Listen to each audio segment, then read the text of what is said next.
పాకిస్తాన్ వాళ్ళని కుక్కలన్నారు. ఇంకా గతంలో పోల్చుకుంటే మతం మారినటువంటి వాళ్ళని గొర్రెలంటున్నారు. గతం మరిచిన గొర్రెలంటున్నారు.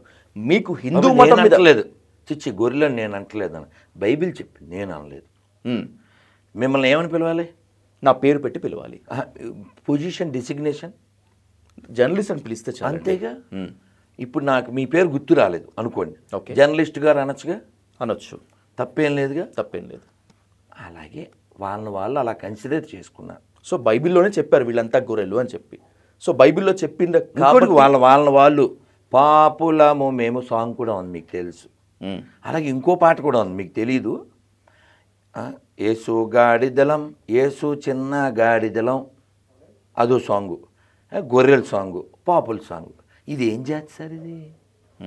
సింహ విక్రములై చరించడి లక్షలాదిగా శ్రేష్ఠ వ్యక్తులు. సింహంలాగా అల్లూరిలాగా జీవించండ్రా, ఓ రాణా ప్రతాప్లా జీవించండ్రా, ఓ శివాజీలా జీవించండ్రా అంటే ఓ శవాన్ని పట్టుకుని గొర్రెలం, గాడిదలం, పాపులం. ఏంటిది? స్వామి వివేకానంద ఏం చెప్పారు? అమృతస్య పుత్ర, you belongs to great nation, you belong to great rishis, great sages, great warriors కదా. ఇదేంటి సార్ ఇది? చెప్పండి. కాషాయం కట్టినటువంటి సన్యాసులకు, సాధు పుంగవులకు పరమత సహనం ఉండాలి, పరమత విద్వేషం ఉండకూడదు. మీలో పరమత సహనం ఉన్నట్లు నాకు ఏమాత్రం కనిపించడం లేదు. ఎందుకు? పరమత సహనం అంటే ఏంటి ఉద్దేశం? ఇతర అంటే ఆడు ఏం చేస్తే అది మనం మూసుకుని ఉండాలి, అంతేనా సార్? ఫర్ ఎగ్జాంపుల్, పరమత సహనం అంటే ప్రపంచంలో దానికి పేటెంటెడ్ ఓన్లీ హిందువులు మాత్రమే. ఎలా? అందుకే ఈ మతాలు ఇక్కడ ఉన్నాయి కాబట్టి. హిందువులకే పరమత సహనం అయితే భూమి మీద ఏ మతం ఉండదు. ఈ దేశంలో, ప్రపంచంలో ఎక్కువ మసీదులు ఉండే దేశం తెలుసా? తెలుసా? చెప్పండి. భారతదేశమా? 6 లక్షల మసీదులు. ఎక్కడి నుంచి వచ్చినాయి? మనకు పరమత సహనం ఉండబట్టేనా? ఇంకోటి కూడా చెప్తా. ఈ 6 లక్షల్లో ఒక 40,000 మసీదులు, గుళ్ళు, దేవాలయాలు. ఓకే, నేను చూడలేదు ఎక్కడ ఉన్నాయో అంటారేమో. ఊరికే ఒక 7-8 గంటలు ప్రయాణం చేస్తే రాజమండ్రి వెళ్ళిపోండి, హైదరాబాద్ నుంచి రాజమండ్రి వెళ్ళిపోండి. పెద్ద మసీదు ఎక్కడైనా అడగండి, వెళ్ళిపోయి చూసేయండి. పెద్ద రాతి ద్వారం, పెద్ద డోర్స్. నేను వెళ్ళొచ్చా, లోపలికి వెళ్ళి రేహాలు కొనుక్కొచ్చా. రేహాలు అంటే బుక్ స్టాల్.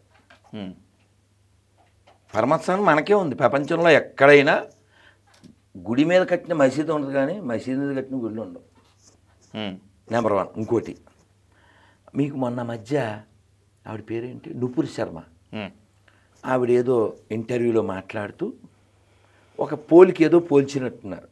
అవును, బీజేపీ, అవును, సంథింగ్ ఏదో పోలిక.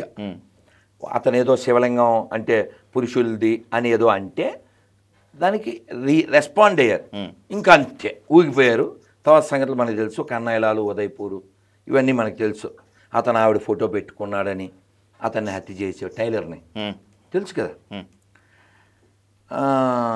మనం విగ్రహాన్ని పూజిస్తాం, వెంకటేశ్వర స్వామి తిరుమలలో కానీ, యాదగిరి నరసింహ స్వామి కానీ.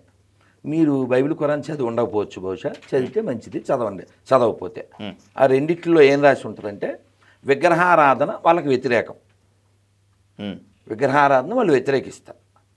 మీరు ఒకసారి అనాలిసిస్ చేయండి. ప్రపంచంలో విగ్రహారాధకుల వలన ప్రపంచానికి లాభం, విగ్రహారాధన వ్యతిరేకించే వలన ప్రపంచానికి బోలు నష్టం, ఆల్రెడీ డ్యామేజ్ జరిగిపోయింది.